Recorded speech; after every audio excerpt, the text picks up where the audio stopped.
Hello fashion lovers, you're welcome to another interesting video.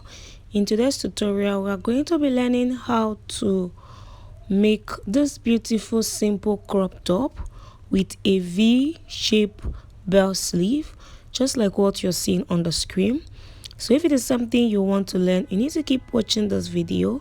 Don't forget to like, share and subscribe. If you are new here, you're highly welcome. This is So Style with GB.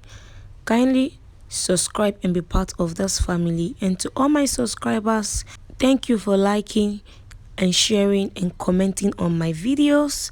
Thank you, I do appreciate. Let's get started. So to get started, I have my pattern paper here. So I'm gonna go ahead and draft both the front and the back on this pattern. So you just have to follow me. This is gonna be a free dress, so we're not going to be doing much. So this is going to be my starting point line, and from my starting point line I will get my chest line. The chest line I'm working with is 8.5 inches, so I will mark 8.5 inches. So the next thing is to mark my waistline, because this is going to be a crop top. So your crop top will normally stop on your natural waistline, which mine is 15.5, but I'm not going to be using 15.5. I'm going to add 1.5 inches to it. I'm going to be marking 17 inches instead. So the reason why I'm using 17 inches is because I want the top to be a bit longer. I don't want it to be too cropped. So you can use your natural waistline as the length, or you can go ahead and increase the length a bit. So I'll go ahead and roll a line. So as you can see, I've rolled the line. So this is the chest line and this is the waistline, which is also the length of my crop top.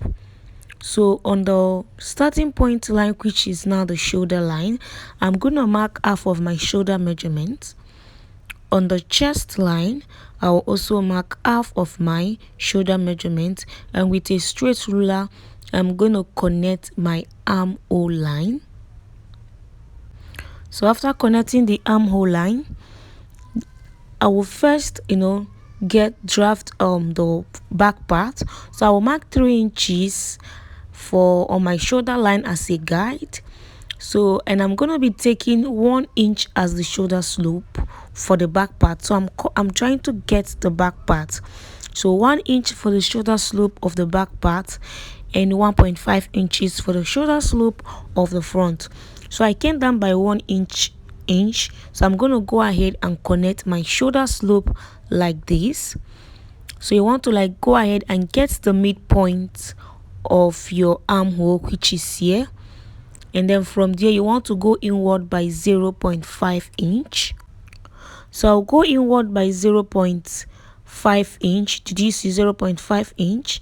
And on my chest line, I'm going to divide my bust 36 inches by 4, which is going to be 9 inches. I'll go ahead and mark.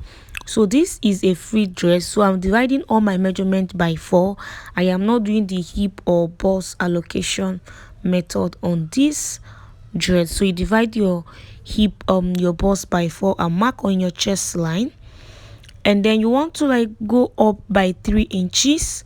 Did you see 3 inches? This is the armhole for the front. From the chest line you go up by 3 inches, and then you go inward by 0.75. Then you want to go ahead and mark your shoulder slope of 1.5 inches for the front. Shoulder slope of 1.5 inches for the front. Please don't be confused. If you are going to be confused, I will advise you use different pattern paper to connect them to avoid confusion. So I'll go ahead and mark my armhole curve for the back. From the chest line, I went up by 3 inches and then went inward by 0.75, and then I connected. So the shoulder slope of 1 inch and the first armhole is the back one. Why this is the front one, which is 1.5 inches for the shoulder slope, and then the armhole differs. So on the shoulder line, I'm going to mark 5 inches for my neckline, because I want to use something like a bow neckline, a boat neckline or canoe neckline. So I came down by 1 inch and I'm going to connect. This is for the front, sorry, for the back part. So for the neckline, you want to mark the width as 5 inches and the depth as 1 inch. Width as 5 inches and the depth as 1 inch to get your your back neckline, so that is what I marked. Did you see? Don't know if you can see that very well. So, and I marked it on the shoulder slope of the back. Then I'm gonna come down by 2 inches to get my neckline for the front, and from that 5 inches point that I'm pointing now, you want to go ahead and connect the front neckline. So what I use is what I use is 5.5 inches. I'm sorry about that, I didn't use 5, so I use 5.5 inches as the width, and then the depth for the back is 1 inch and the depth for the front is 2 inches. Did you see? I use 5.5 inches and I've gone ahead to get the neckline. Please bear in mind that this dress is not going to have a zipper, so you can decide to widen your neckline in case you have made a big hair, so your hair will be able to pass through your neckline. So whatever I have on my chest line, I'm going to add 1 inch to it for ease, and whatever I have total, I'm going to subtract 1 inch and mark on my waistline. Another thing you want to do is maybe you just mark your bust circumference on your waistline, and then you want to go ahead and connect like this. So what I have on my chest line, I subtracted 1 inch from it, and that is what I marked on my waistline. So with this now, the front and the back pattern is ready. So I will go ahead and cut out my pattern. So I'll go ahead and cut out the back pattern first. I'll cut out the side seam, cut out the back neckline, the back armhole. I'll first cut the back armhole and then proceed to cutting out the back neckline. So I'll go ahead and cut out the back shoulder slope and then go ahead and cut out the back neckline.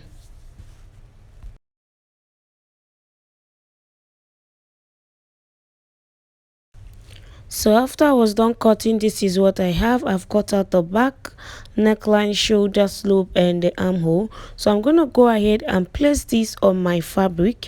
So this is the fabric I'm making use of. It's like a silk vintage fabric.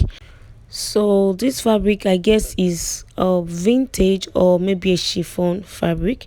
I don't really know the name. So I've gone ahead to cut out my pattern. As you can see, the back part is on fold. I added my sewing allowance, ½ inch on the neckline, shoulder and the armhole, and also added 1.5 inches to the hem and 1 inch to the side seam. So the next thing is that I'm going to go ahead and cut off the neckline to get the front part. You want to go ahead, cut off the neckline, the shoulder and the armhole to like the shoulder slope now. Then you want to go ahead and cut out the armhole to get your front part. So I've also gone ahead to cut out the front part now. I've added ½ inch on the neckline, shoulder and the armhole, 1 inch on the side seam and 1.5 inches on the hem part. So I'll go ahead and open it up for you to see.